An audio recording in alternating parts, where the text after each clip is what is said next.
देखो डोमेस्टिक कोई फैक्टर नहीं है, चाहे वो इकोनॉमिक क्राइसिस की बात हो या दाम बढ़ने की बात हो या और बाकी पर्सपेक्टिव में कोई पॉलिसी पे कोई क्वेश्चन मार्क डोमेस्टिक में नहीं है।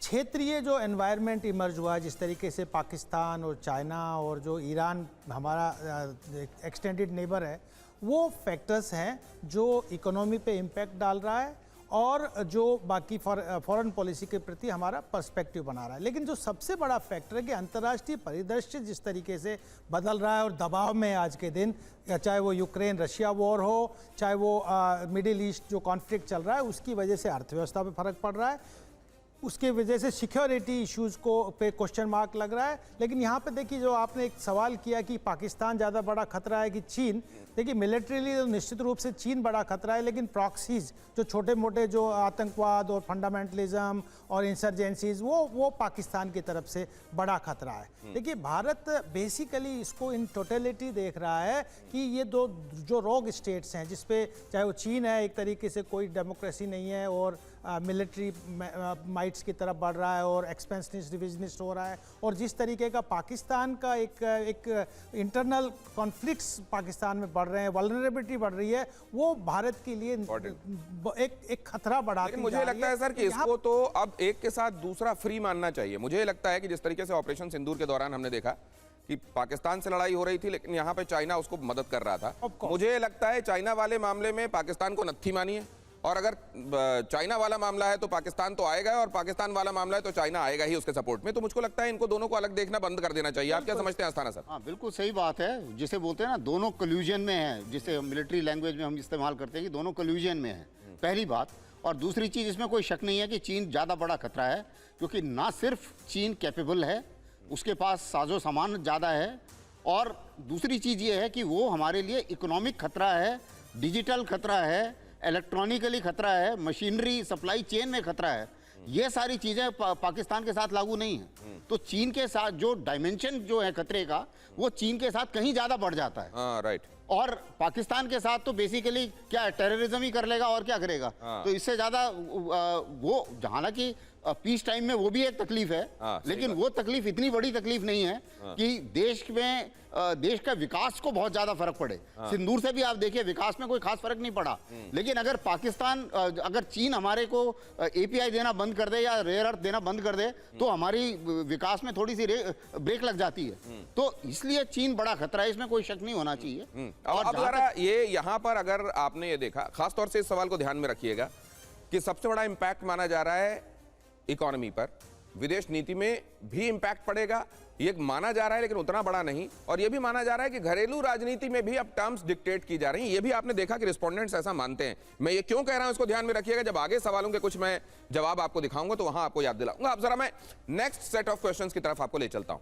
अब जरा ये इन सवालों की तरफ। ईरान युद्ध शुरू होने के बाद एलपीजी सिलेंडर पाने में परेशानी के संदर्भ में लोगों की राय क्या थी? ईरान युद्ध शुरू होने के बाद सिलेंडर पाने में परेशानी हुई है क्या आपको? हमारा मतलब सी वोटर ने सवाल यह पूछा था, और ये जब मार्च के चौथे हफ्ते को अगर आप देखते हैं तो लोगों ने यह बताया हां परेशानी हुई है। बहुत बड़ी तादाद है, 65% लोग ये कह रहे हैं हां परेशानी हुई है। मेरे किसी परिचित को दिक्कत हुई, उसने मुझे बताया, इसलिए मैं आपको बता रहा हूं परेशानी हुई। 18% लोग ऐसे थे जो फर्स्ट हैंड एक्सपीरियंस वाले नहीं थे, उनको किसी से पता चला था इसलिए वो कह रहे थे कि हां परेशानी नहीं। समस्या तो नहीं हुई, लेकिन समस्या के अंदेशे बहुत बड़े हैं भाई साहब, आने वाले दिनों में समस्या हो सकती है। 4% लोग ऐसे हैं जिनको अभी तो नहीं झेलना पड़ा है, लेकिन वो कह रहे हैं कि भविष्य में हमको तकलीफ हो सकती है। कोई दिक्कत नहीं हुई है, हमको कहीं ऐसा कुछ देखने को नहीं मिला। ऐसे भी लोग हैं, 10% लोग यही कहते हैं कि हमको कहीं कोई समस्या नहीं हुई। कुछ इस बारे में हम कह नहीं सकते, ऐसा भी कहने वाले लोग हैं, हालांकि उनकी तादाद बहुत कम है। 3% ऐसे लोग हैं जो कह रहे हैं कि इस बारे में। अब इसमें जरा ग्रेजुअल शिफ्ट की बात करते हैं, लोगों के नजरिए में कोई तब्दीली आई है क्या? क्योंकि एक बात मैम ने यहां पर कही थी कि बीच में अंदेशों का भी बड़ा उबाल था। अब जरा देखिए, परेशानी हुई है, हमने खुद महसूस किया है, ऐसा कहने वाले लोगों में लगभग आप देखेंगे स्थिरता है 64, 65, 65, लगभग उतना। 14, 15, 18 दूसरे को परेशान होते हुए हमने सुना है, हमको तो अभी नहीं झेलना पड़ा है। ऐसे लोगों की संख्या भी बढ़ी है 14, 15, 18, लेकिन बहुत मामूली इजाफा है इसमें नहीं। लेकिन समस्या का डर है, अभी तो हमको नहीं हुआ है कुछ ऐसा, लेकिन आने वाले दिनों में हमको हो सकता है झेलना पड़ेगा। ऐसे लोग पहले 6% थे, बाद में घटकर 4% हुए हैं, इनके अंदेशे कम हुए हैं। कोई दिक्कत नहीं हुई है ऐसा कहने वाले लोग 11% थे, जो बाद में घटे हैं, बहुत मीगर है, लेकिन फिर भी 10% लोग। अब यहां पर देखिए, कह नहीं सकते लोग जो अनभिज्ञ हैं या मन नहीं बनाया, 5, 4, 3 लगभग उतना, लेकिन पहले के मुकाबले इसमें भी एक शिफ्ट अगर आप देखें तो घटाव का एक पैटर्न दिखाई दे रहा है। अब जरा देखिए यहां, क्या ईरान युद्ध, नेक्स्ट क्वेश्चन, क्या ईरान युद्ध से तेल की कीमतें प्रभावित होंगी? असल में एक ही तरीके की बात को पूछने और जनता का मन टटोलने के लिए, ताकि उनमें से जो अगर उन्होंने किसी इन्फ्लुएंस में या किसी तात्कालिक फैक्टर की वजह से कोई कुछ चीज बोली है लेकिन उनका मन कुछ और है, तो उनसे उन चीजों को हटाया जा सके, इसलिए उसी चीज को अलग अलग तरीकों से टटोलने की कोशिश होती है।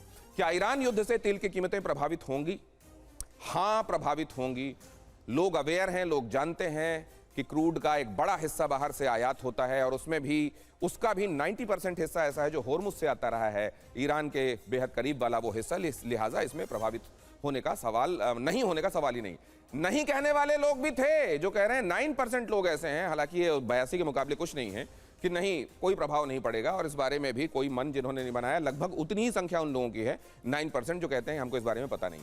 अब इसमें भी ग्रेजुअल शिफ्ट, दूसरा, तीसरा और चौथा हफ्ता क्या बताता है, जरा उसको भी देख लीजिए। पहले ये 81% था, 82%, लगभग कांस्टेंट आप मान सकते हैं। लोगों को ये बहुत क्लियर है कि यहाँ जहां से आ रहा है वहां पर ये युद्ध चल रहा है, इसलिए प्रभाव पड़ेगा। 8% से 9% ये भी लगभग कांस्टेंट ही है, और ये 11 से 9 लगभग उतना आप मान सकते हैं। मतलब लोगों को इसमें कोई कंफ्यूजन, कोई दो राय नहीं, कोई कहीं संशय नहीं कि इससे प्रभाव पड़ेगा। अब जरा देखिए, एक सवाल जो महत्वपूर्ण है, हालांकि उसी बात को प्रकारांतर से टटोलने की कोशिश है, लेकिन वो भी बहुत महत्वपूर्ण है। क्या रसोई का ईंधन महंगा होने से आप चिंतित हैं? इस तरीके से सवाल पोर्ट्रेट जब उनके सामने किया गया, क्या रसोई का ईंधन महंगा होने से आप चिंतित हैं, तो 26% लोग ऐसे थे जो कह रहे हैं नहीं, कोई चिंता नहीं। थोड़ी सी चिंता है 11% लोगों को, कुछ नहीं, कुछ हद तक चिंतित हैं 29% लोग। ये हालांकि अगर आप इसमें देखें तो सबसे बड़ा परसेंटेज यही है, कुछ हद तक चिंता वाले। बहुत ज्यादा चिंतित हैं 27%। 29 के बाद देखें तो सबसे ज्यादा फिगर यही बड़ा है, 27% लोग सेकंड आ रहे हैं इसमें, जो ये मान रहे हैं कि हाँ बहुत ज्यादा चिंता है। और ऐसा कहने वाले कि इसमें हम कुछ कह नहीं सकते अभी, ऐसा कहने वाले 7% लोग हैं। सबसे बड़ा फिगर है कुछ हद तक चिंतित लोगों का, बहुत ज्यादा चिंतित लोगों का उससे दूसरा बड़ा फिगर है 27% लोगों का। कोई चिंता की बात नहीं है 26% लोग कह रहे हैं, थोड़ी चिंता की बात, मामूली चिंता की बात 11% लोगों की है, और जिन्होंने कोई मन नहीं बनाया 7% लोग